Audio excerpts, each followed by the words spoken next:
Halo sahabat Netre. Nah, kalau udah ada aku, Asfari Dina, berarti udah tahu dong bakal bahas apa kita?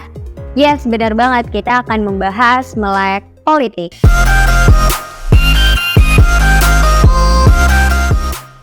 Melek politik selalu menghadirkan tema-tema yang pastinya bikin kita semua lebih paham lagi soal isu-isu politik. Oh ya, jangan lupa untuk klik tombol subscribe dan jangan lupa tekan jempolnya atau klik like, dan kalian juga bisa nyalain notifikasi lonceng di YouTube Netre. Tahun 2023 sudah separuh jalan ditempuh. Itu tandanya pesta demokrasi 5 tahunan negeri ini siap digelar. Riuh rendahnya pun sudah makin terdengar nih teman-teman. Nah, apalagi beberapa nama sudah diajukan untuk menjadi pemimpin negeri ini, Indonesia. 3 nama yang gaungnya semakin hari semakin kencang sudah pasti familiar nih di telinga kita semua. Yap, bener banget, ada Anies Baswedan, Ganjar Pranowo, dan Prabowo Subianto. Lalu bagaimana nih antusias media tentang ketiga calon pemimpin negeri ini? Melalui pantauan Netre sejak 24 Maret hingga 24 Mei lalu dengan kata kunci Capres dan survei, banyak 4.975 artikel ditemukan terkait survei Capres. Dari total 312 media, setidaknya sebanyak 19,8 ribu entitas yang terlibat, hampir 99% berkategori politik. Jumlah nama tokoh pun bermunculan dalam word cloud Netre ini.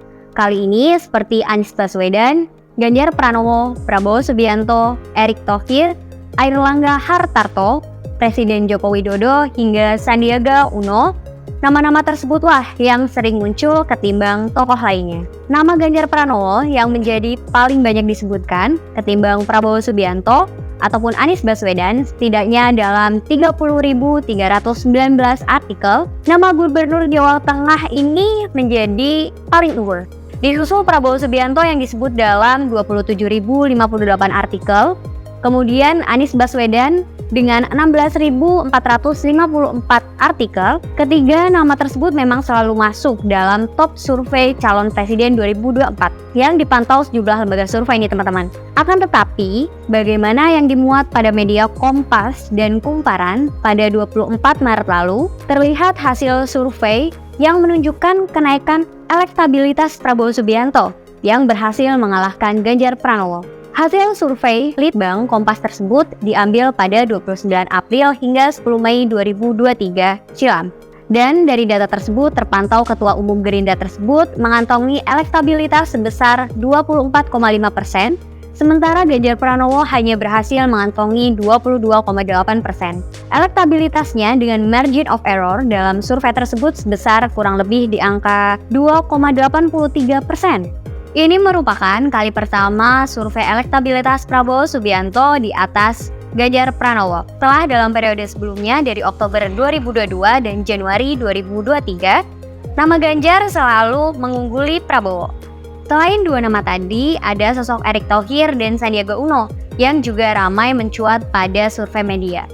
Keduanya digadang-gadangkan meramaikan bursa calon wakil presiden pada pemilu 2024 mendatang. Dalam bursa cawapres, nama Sandiaga Uno mungkin sudah tidak asing lagi, karena pada pemilu 2019 silam, Menteri Pariwisata dan Ekonomi Kreatif ini sudah mencicipi panggung pemilu mendampingi Prabowo Subianto sebagai wakil presidennya. Namun, dalam pantauan survei kali ini, sosok Erick Thohir justru berhasil melampaui Sandiaga Uno yang memiliki elektabilitas lebih tinggi seperti yang dikutip oleh temuan poll tracking periode Februari hingga April 2023. Erick Thohir justru memberikan booster kepada elektabilitas Ganjar Pranowo karena elektabilitas sang Menteri BUMN tersebut terpantau stabil selama 3 bulan terakhir ini. Lalu pada pantauan top people, jajaran yang paling top ada nama-nama seperti Ganjar Pranowo yang seolah menjadi media darling dalam topik pantauan survei Capres, kemudian diikuti kedua nama lain seperti Anies Baswedan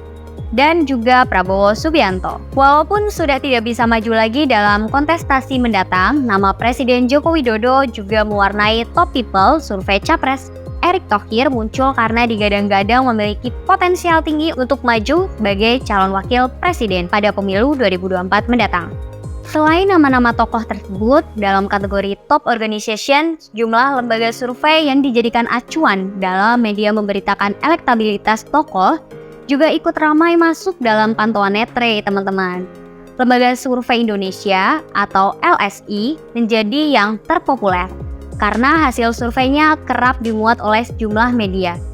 Diikuti oleh Indikator Politik Indonesia dan juga SMRC yang terpantau populer sering dijadikan sumber berita oleh media pemberitaan. Sementara untuk top portal pemberitaan, Tribun News menjadi media pemberitaan online yang paling banyak menerbitkan artikel sesuai pemantauan Netre. Tercatat sebanyak 364 artikel yang sudah terpublish selama periode pemantauan. Kemudian di posisi kedua ada Sindo News dengan 255 artikel yang sudah terpublikasi.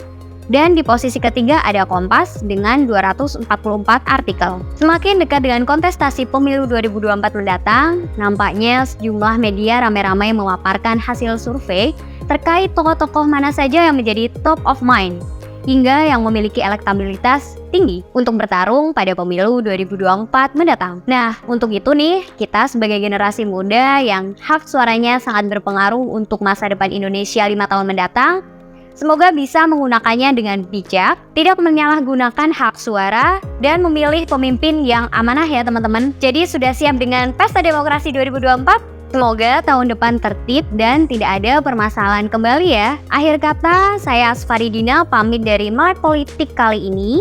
Jangan lupa untuk selalu pantau perkembangan seputar politik dan tren isu lainnya di sosial media Netre. Jaga kesehatan dan sampai ketemu di kesempatan lainnya. See you, bye-bye.